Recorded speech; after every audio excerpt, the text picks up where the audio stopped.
It's the Big Talk Gurcast with your hosts, Harry Knob and Tom Jenner.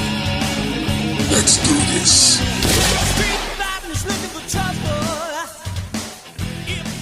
Oh man. What a song, man. What a way to bring it all in. Coming out of that song gets me pumped. We made it all the way to episode 2, and I'm very excited, if you can't tell. Everybody have fun tonight. Everybody wang to fun tonight. Yep, it's Wang Chung Day on the Gurcast. A favorite band of mine, and they're also a band that you have grown to like. Very much so. In fact, if anything, I came into this band probably what many of our listeners think, that this is a band that is a bit of a novelty act, a bit of a one-hit wonder. What we set out to do on the Gurcast is to dispel these vicious and horrible assumptions and prove that Wang Chung is far more than just a one-trick pony. When was the last time you rode a pony? You know, I don't think I've ever rode a pony. I'm pretty sure I've at least been on a pony when I was a kid. And ponies, are they horses? Are they like how you call cats kittens? I don't know if they breed ponies like they're just little horses or if they're ponies. I'm not really sure about that one. I like little horses. I think they are misunderstood, Wang Chung. For years, man, I got into them in 1997 or something. Because I was hanging out with Greg, and he had their greatest hits. And we used to jump on the trampoline and rock the shit out of the greatest hits. Like I said in episode 1, when I like a band, I obsess over that band. So ever since about 1997, give or take, I've been obsessed and in love with Wang Chung. Well, I, like many other people, probably fall in the category of a person who had a misconception about Wang Chung. Mm-hmm. When it comes to like new wave 80s bands, there's only a couple songs that people know by them. These guys were pumping out albums that are pretty good from beginning to end. And what I do want to reiterate, which is what we do on the Gurcast, is shine a light on these bands that have been misunderstood. Wang Chung falls into this category. And Tom, I think you can agree there may not be two more committed people to shining a light on Wang Chung than you and I. Oh, absolutely. We may be the most committed people in the United States to making sure that Wang Chung gets its just desserts. Someone's got to do it. I guess without further ado, we can get into it here. Wang Chung is an English band. They were formed in London by Nick Feldman and Jack Hughes. Real name, Jeremy Ryder. I don't think anybody calls him Jeremy. Maybe if he got in trouble by his mom. So I guess they first met when Jack answered Nick Feldman's advertisements for some musicians in a classified section of a British newspaper. They were also joined by Bud Merrick on bass and a gentleman named Paul Hammond on drums. Their first name was the Intellectuals, and that's with a K. The Intellectuals. I don't believe they recorded or released any music, and were only together for less than a year. I do wonder if there's anything out there for them. So at that point, Jack and Nick join up with drummer Darren Costin, bass player Lee Gorman, keyboardist Simon Campbell, and a vocalist named Glenn Gregory. They form the 57 Men, and these guys are on a roll with the names. 57 Men was together for about 18 months. And then Gorman would go on to play in Adam and the Ants. Adam Ant. Right, fronted by Adam Ant. Adam Ant and the Ants. Adam and the Ants. Oh, Adam and the Ants. What a stupid name. So apparently Adam and the Ants released one album, and when they disbanded, basically the entire band except for Adam Ant formed Bow Wow Wow. Oh, for real? So like the Ants, they became Bow Wow Wow. I Want Candy, right? I Want Candy, which I think is a cover. You know what else is a fucking cover, dude? I just found this out. Girls Just Want to Have Fun. No way. A guy sings it. I'm not kidding. The dude wrote it and sang it. Wow. Yeah, blew me away. I did not know that. I had no idea, and I would have never assumed. But yep, cover songs. Glenn Gregory, right, went on to become the lead vocalist for Heaven 17. These are all footnotes to Wang Chung, and I would say that I've not heard Heaven 17, and clearly we don't know much about Adam and the Ants and Bow Wow Wow, but I'm going to go out on a limb and say that I prefer Wang Chung to all of them. At this point, we got Jack, we got Nick, and we have Darren Costin. They stay together, and they have at this point named themselves Hwang Chung. Hwang Chung. And apparently Nick had read the term Hwang Chung in a book, which means yellow bell. And something that they did in the early days and wouldn't even be known is that they had like a 80s/Chinese look to them. They ditched it. Yeah, they ditched it. Tom, this is an era and an area of the band that you're a lot more familiar with than I am, this early Hwang Chung, because in addition to releasing a full-length album as Hwang Chung, they had a few singles before that first record came out. They appeared on a compilation album first with a song called Baby I'm Human.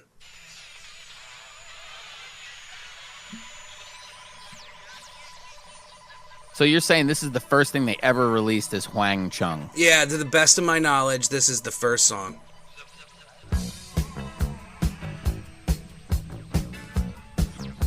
So obviously, those who are familiar with Hwang Chung's 80s output, this is quite different. Yeah, definitely. I love the early era. I love their whole vibe. In fact, I know that there are many who consider this era to be the best era of the band. There's definitely some fans out there that would say exactly that.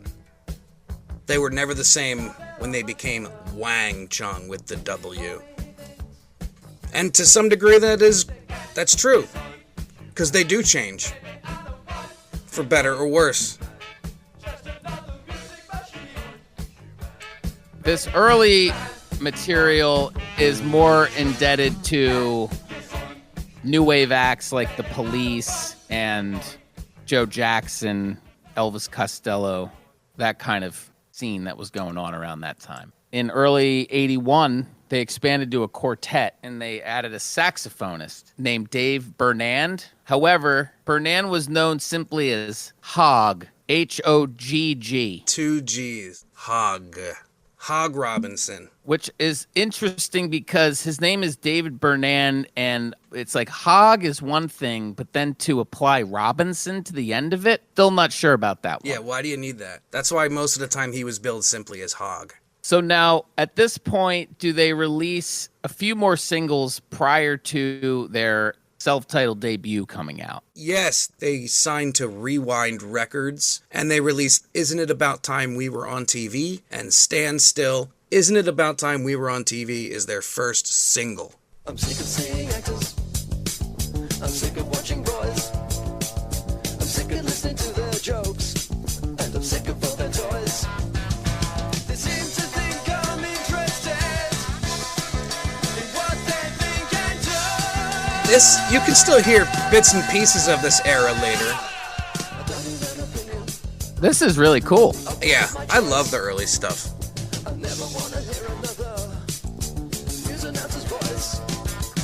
They seem to think I'm interested. It's a little policey, ain't it? Absolutely. This one, yeah. Isn't it about time we were on TV? Isn't it about time we were on TV? This stuff rocks.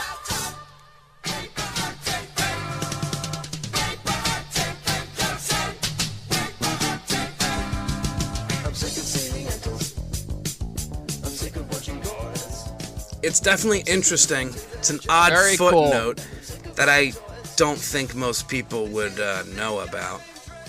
Very Outlandos D'Amour, Regatta de Blanc era of the Police. Yes, big time. It's no surprise as to why they were kind of taking on this style at this point. Obviously, I think the Police broke with that first record, and this style in general was sort of starting a bit of a sea change in popular music. This reggae-infused new wave. It's almost like a hyped-up reggae rock. This second single, by the way, is on the Gold label. So we've hit our first Gold label track here called Stand Still, 1980.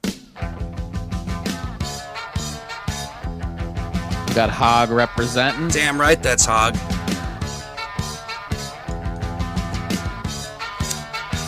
I persuaded you to vote for me. I'm gonna take the whole country. Joe Jackson. You're gonna do what I tell you now. Not that I'm criticizing it. When I say Joe Jackson, I'm not bitching. I will pay no further heed to what you're getting, little No, look, we're getting on these guys for being a little derivative at this point. But when you're cutting your teeth when you're first starting off, you're always going to be drawing from somewhere else. Yeah, you can't help it. Can't help it. I always like this part. I mean, this should all be. We should explain that at this point, even though we have them sounding a bit derivative at this time, they will go on to really develop and flesh out their own style. Absolutely, they do. So after these initial singles, they put together their self-titled record, and Tom had the CD, which I think is quite rare. I think it was only released by a small label very briefly in the mid-90s. And on the back, it has the band listed, and they are listed as Jack Hughes, Nick DeSpig, Darwin, and simply Hog. And they released the debut studio album, Huang Chung. Amazing album. This record is, I think, up there in terms of underrated albums. This is a criminally underrated record. I don't think this album has even had a proper release in over 20 years. It was completely out of print. When I got my hands on it back in the day, I had to special order it. I was so stoked. So now this was released on Arista Records in 1982, March. The first single was Hold Back the Tears.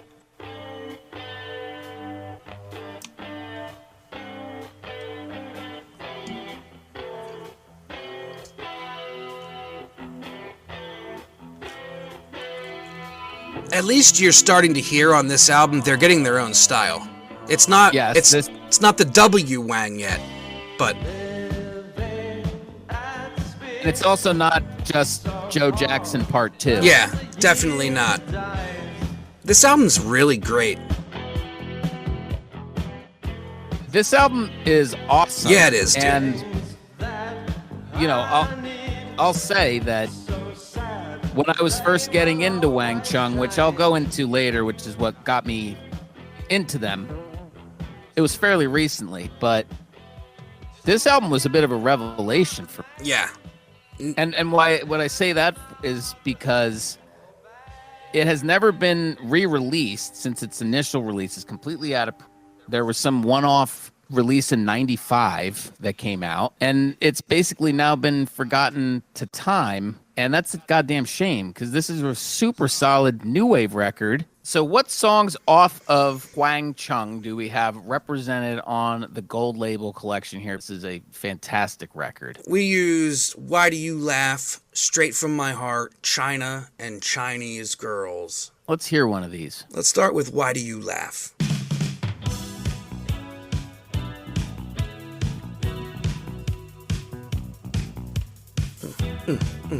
We got Nick Feldman holding it down on Dude. the bass. I love the bass tone so much. It's good to have a good time. It's good to let your feelings be known.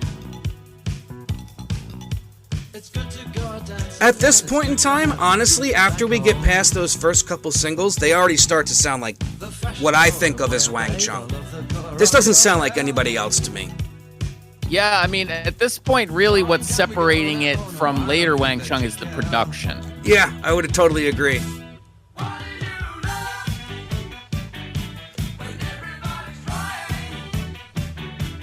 Why do you laugh? Banger of a chorus.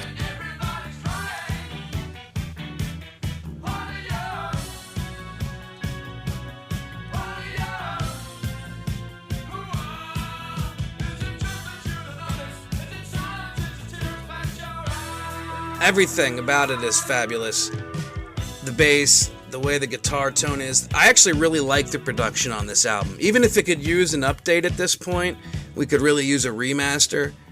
I happen to like all of the tones that are actually used when they were putting the thing together. So now we've heard some news that there is potentially some Wang Chung re-releases. Yes, there was some news. Jack had mentioned sometime in like 2017 or so that he was working on some remasters for all the albums, including the first one, which was going to have all like the B-sides and soundtrack songs and remixes and all that shit on them. There's still talk that it could happen. There's obviously some sort of holdup, but he's still working on them and he's still hoping to get them released. Yeah, because if there's any record that is ripe for rediscovery and a re-release, it is this album.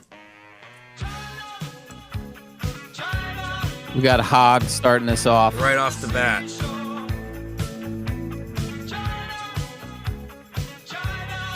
But you know what? It gave them their own gimmick. It had to have helped them stood out to some degree. Back then. Musically, a really strong track. The sax fits in so damn well, naturally. Doesn't it? Absolutely. So another thing I'm reading up on here, which is unbelievable, that when the 1995 CD reissue did come out, there was an error on it, a mastering error between two tracks to where one of the tracks gets cut off and the other. I mean, it's just like it doesn't seem like any real care has been put into this record. It's pretty much lost to time. I assume it's because of the name change. Yeah. When they signed to Geffen Records, maybe. I don't know that they wanted to bury this era, per se, but maybe they wanted them to move on from it. It's not like the early Pantera era where they've literally pretended that those albums don't exist. Yeah, isn't that weird how Pantera does that? They have like 4 fucking albums, and there's some jams on a couple of them. I wonder if Dimebag and Vinnie Paul were still around today, if they would have come around and been like, you know what? Those albums are part of our history. We're going to embrace them. We're going to give them re-releases. I honestly think, from everything I've read about the Abbott brothers, that they would have continued to ignore those albums. They erased them from their own minds, and that includes the first album with Phil. What's it called? Power Metal? One of my favorite album covers ever. I like the one with the cat. That's what I'm talking about. Metal Magic or something? Metal Magic, wow. Back when he was Diamond Daryl. But yeah, unlike Pantera, Wang Chung themselves never completely ignored it. In fact, when I saw them in concert sometime around 2012, they played a song from this first album, which floored me, because that was the last thing I expected. It looks like they released Hold Back the Tears was the first single off this one. Then we had China as the second single and another third single called Tina Na, none of which would subsequently chart. So this album was not successful upon release. No, but I think it started to turn some heads for them. Because like we've mentioned, this album is really good. Absolutely. As we'll go on to cite, it would catch the ear of one David Geffen. That bass tone alone would catch my ear. Straight from my heart. This is a jam. Yes, it is.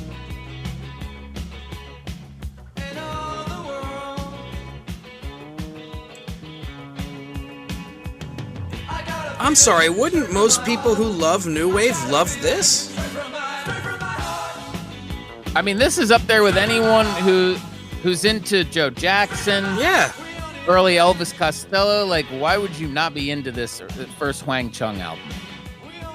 I don't understand why they don't get the love that they outright deserve. Period. I think it's really a matter of just people not knowing about it. Yeah, they must just not know. They must just know the hits and then never really went digging. They have their diehards out there, without question. We're out there. But by and large, they're just like a novelty band. I've told people I love Wang Chung, and they've been like... Tom, that was me early on. I remember you telling me, dude, I love Wang Chung, and I'm like, what? Dude, they have some really cool stuff. Everybody have fun tonight. Everybody Wang to fun tonight. That was my answering. Remember when that was my answering machine? Yes. Remember answering machines? I don't even have one now. If you call my phone, it just goes, the number you have reached is not available right now. I have a message. Does it say, hi, you've reached Barry? Yep. I actually have kind of copied what my dad's voice message always was growing up, and it's, hi, you've reached Barry Knob's phone. Please leave a message. That's it. That's it. I like it. I don't think there's any fat in that message. No, to the point. I'm giving you all the information that you need. I don't need to tell you that after you hear the beep, you leave the message. We all know that by now. I tell you I'm the person whose phone you've called, and then you leave a message, and that's it. That's all that is necessary. And then they don't even leave a message. You just get text messages all the time. Most people will at that point just text you or call you back later. Voicemails are not what they once was. No. Voicemails are not what they once was. Once they were, worse they was. Well, I think that this is as good a time as any to mention that following the somewhat disappointing release of the Huang Chung album, we unfortunately would lose a member of the band, Hog Robinson, due to creative differences. The dude just wanted to play his saxophone, and these guys are trying to become fucking stars. Do you ever wonder what creative differences that would be? Do you think it really was that the guys were like, look, we're going to sign to Geffen, and he wants us to ditch the sax? Or do you think that really Hog wanted to go in a different direction, and they were like, no? They have plenty of saxophone on the next album. I have no idea what kind of creative differences they could have possibly have had. Unless he literally wanted to go play nice jazzy saxophone. He's like, listen guys, I'm not into this anymore. I want to go play like jazz sax. Leave in the comments below if you know the differences that Hog Robinson had with the rest of the men. At this point, then, they returned to the studio to work on a new single, Dance Hall Days, which we're all familiar with. If you're not, Tom can cue up the early version, which was, correct me if I'm wrong, Tom, released as a standalone single before the Points on the Curve version. Yes, Wang Chung does release one more single for the previous record label they were on. What is it, Arista? Yeah, Arista. Is it Arista or Arista? I've never quite gotten to the bottom of that. I believe it's Arista. They released Dance Hall Days on that label. We're going to check out the dance mix of Dance Hall Days here on the Gookcast. So when they release this version of Dance Hall Days, they are still Huang Chung. Correct. And I They believe... were also still a quartet. That's what I was just about to say. Hog is still on this track.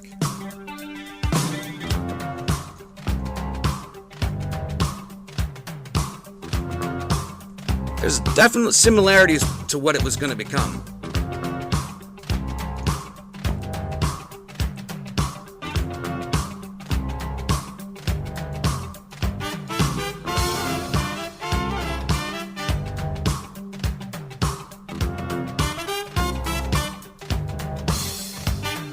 Dance Hall Days. And it's funny because Hog is showcasing his talents in the beginning of this one here. Maybe he wanted more Hog, and they thought, listen, we've already got enough Hog. They're like, look, dude, we got to roll back the Hog. Yeah. I don't know if you have a problem with that or not. We're getting a little bit of backlash on the Hog here. We're hearing some negative things about the Hog. We just gotta tone the Hog down a little bit. By the way, here's my Hog. Maybe that's why he has the nickname.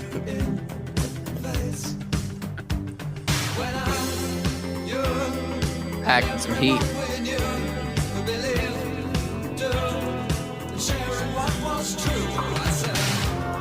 I think, Solid version of this. I like yeah, this. I was just about to say the same thing. I think this is pretty cool. And it's, the blueprint is definitely there. But the production's different. It's right between the two eras. They're really about to become the band that you know of them as. But you're not really quite as familiar with that version of the song. I'm not. No, most people are more familiar with... Everybody have fun tonight. Everybody wang to fun tonight.